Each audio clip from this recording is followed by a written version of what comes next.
Hi everyone, I'm Kevin Nelson. Here's a look at what's going on this week in the news. We begin with news from the Vatican. Pope Francis has sent a telegram expressing his sadness and spiritual closeness to the people of Guatemala after the eruption of the Fuego volcano on Sunday. Several people have died and nearly 200 others remain unaccounted for. Smaller eruptions and the high temperatures of the rock and mud debris have made it hard for search teams to do their work. The strong eruption of the Fuego volcano last Sunday in Guatemala has left almost 70 people dead, with numbers still rising. There are several areas in the south of the country that rescue teams have still not been able to reach. It's estimated that the eruption, the most violent since 1974, affected nearly 1.5 million Guatemalans. In the face of such tragedy, Pope Francis has sent a telegram in which he acknowledges that he is deeply sorry and regrets the depth of both human and material losses. The Pope also assures that he's praying for the eternal rest of the deceased and for all who suffer the consequences of this natural disaster. Finally, the Holy Father sends his condolences to the relatives of those who lost their lives and the injured. He also expresses his spiritual closeness to all those who assist them.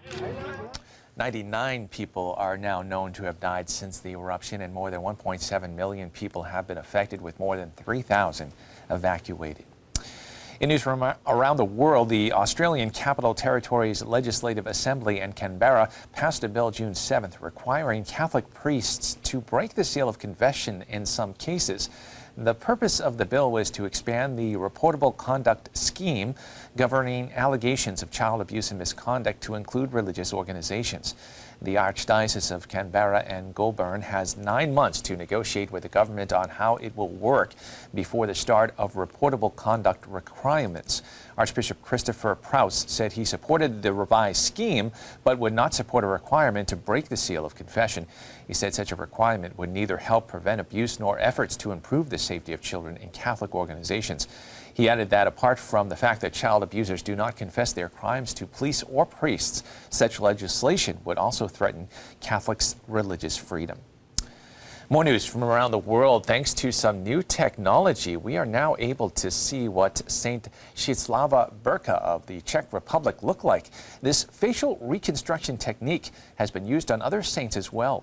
One report has the details on this fascinating science.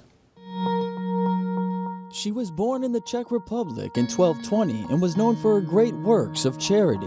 It's been nearly 800 years since her birth, and she can now be admired in the St. Lorenzo Basilica in her homeland. It was made possible thanks to the reconstruction of her face by a group of Czech and Brazilian experts using the latest technologies. Artist Cicero Morai and Czech geophysicist Jiří Sindelar headed the project. Cicero, who is Brazilian, has reconstructed the faces of more than 10 Catholic saints, such as Saint Anthony of Padua or Saint Valentine. Many times, people look at relics and don't make the connection, but when there's a face, the person stops to look at that image with more humanity. Many times, we also look at images that don't match the real-life person.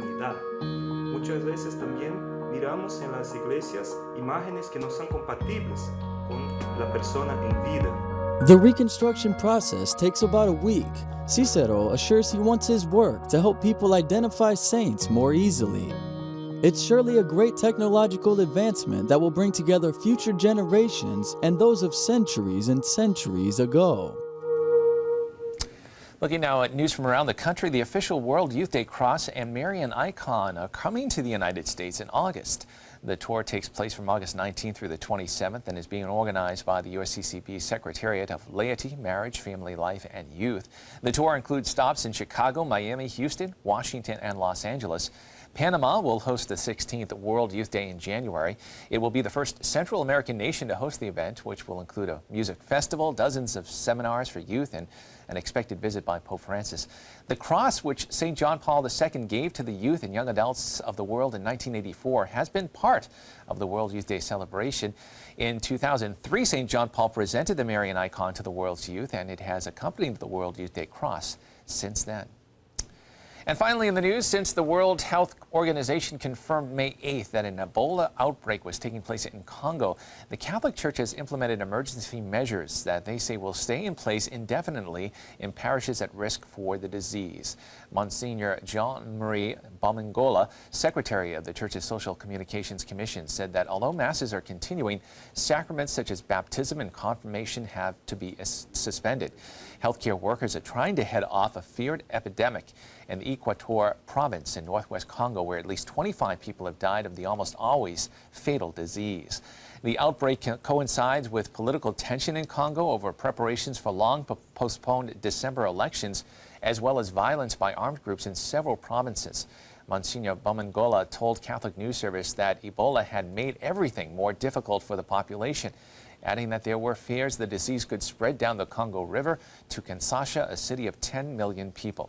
He said they were trying to instill a calm hope for better things to maintain the faith and prevent despair.